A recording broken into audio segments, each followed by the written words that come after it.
1 KG ಮಾವಿನ ಹಣ್ಣಿನ ಬೆಲೆ ಎಷ್ಟಿರಬಹುದು? 100 ರೂಪಾಯಿ, 200 ರೂಪಾಯಿ, 300, ಅಬ್ಬಬ್ಬಾ ಅಂದರೆ 500 ರೂಪಾಯಿ ಇರಬಹುದಾ? ಆದರೆ ಈ ಮಾವಿನ ಹಣ್ಣಿನ ಬೆಲೆ ಇದೆಯಲ್ಲ, 2.5 ಲಕ್ಷ ರೂಪಾಯಿ 1 ಕೆಜಿ ಮಾವಿನ ಹಣ್ಣು. ಈ ದುಬಾರಿ ಮಾವಿನ ಹಣ್ಣಿನ ತಳಿ ಹೆಸರು ಮಿಯಾಜಾಕಿ ಅಂತ. ಕೊಪ್ಪಳದ ಮಾವು ಮೇಳದಲ್ಲಿ ಪ್ರದರ್ಶನಕ್ಕಿಡಲಾಗಿದೆ. ತಿಂತಾರೋ ಇಲ್ವೋ ಗೊತ್ತಿಲ್ಲ, ಪ್ರದರ್ಶನಕ್ಕಂತೂ ಅದಿದೆ ಮಿಯಾಜಾಕಿ. ಯಾಕಂದರೆ 2.5 ಲಕ್ಷ ಕೊಟ್ಟುಬಿಟ್ಟು 1 ಕೆಜಿ ಹಣ್ಣು ತೊಗೊಂಡು ತಿನ್ನುವಷ್ಟು ಶ್ರೀಮಂತರು ಇರಬೇಕಲ್ಲ ಅಲ್ಲಿ. ಕಡುಗೆಂಪು ಸೇಬಿನ ಬಣ್ಣದ ಮಿಯಾಜಾಕಿ ಮೂಲ ಜಪಾನಿದು. ಧಾರವಾಡದ ರೈತರೊಬ್ಬರು ತಮ್ಮ ತೋಟದಲ್ಲಿ ಇದನ್ನು ಬೆಳೆದು ಬಿಟ್ಟಿದ್ದಾರೆ. 2012ರಲ್ಲಿ ಮಹಾರಾಷ್ಟ್ರದ ರತ್ನಗಿರಿ ನರ್ಸರಿಯಿಂದ ನೋಡಿ, 2012ರಿಂದ ಸುಮಾರು 13 ವರ್ಷಗಳಾಗಿದೆ.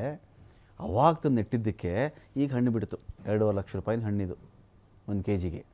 2 ಗಿಡ ತಂದಿದ್ರಂತಲ್ಲಿ ರತ್ನಗಿರಿ ಕೂಡ ಬಹಳ ಫೇಮಸ್ ಅದು ಮಾವಿನ ಬೆಳೆಗಳಿಗೆ.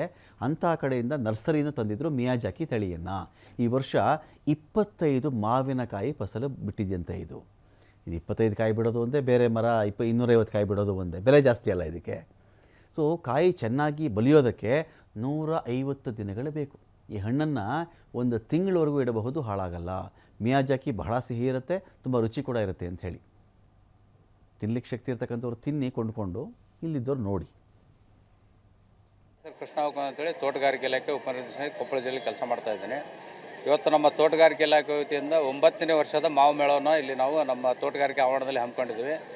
ಈ ಮೇಳವು ದಿನಾಂಕ 13ನೇ ತಾರೀಕಿಂದ 23ನೇ ತಾರೀಕು ಅಂದರೆ 10 ದಿನಗಳ ಕಾಲ ನಮ್ಮ ತೋಟಗಾರಿಕೆ ಆವರಣದಲ್ಲಿ ನಡೀತಾ ಇದೆ. ಈ ಮೇಳದಲ್ಲಿ 30ಕ್ಕೂ ಹೆಚ್ಚು ಸ್ಟಾಲ್ಗಳನ್ನು ನಾವು ಇಲ್ಲಿ ಅಳವಡಿಸಿದ್ದೀವಿ ರೈತರಿಗೆ.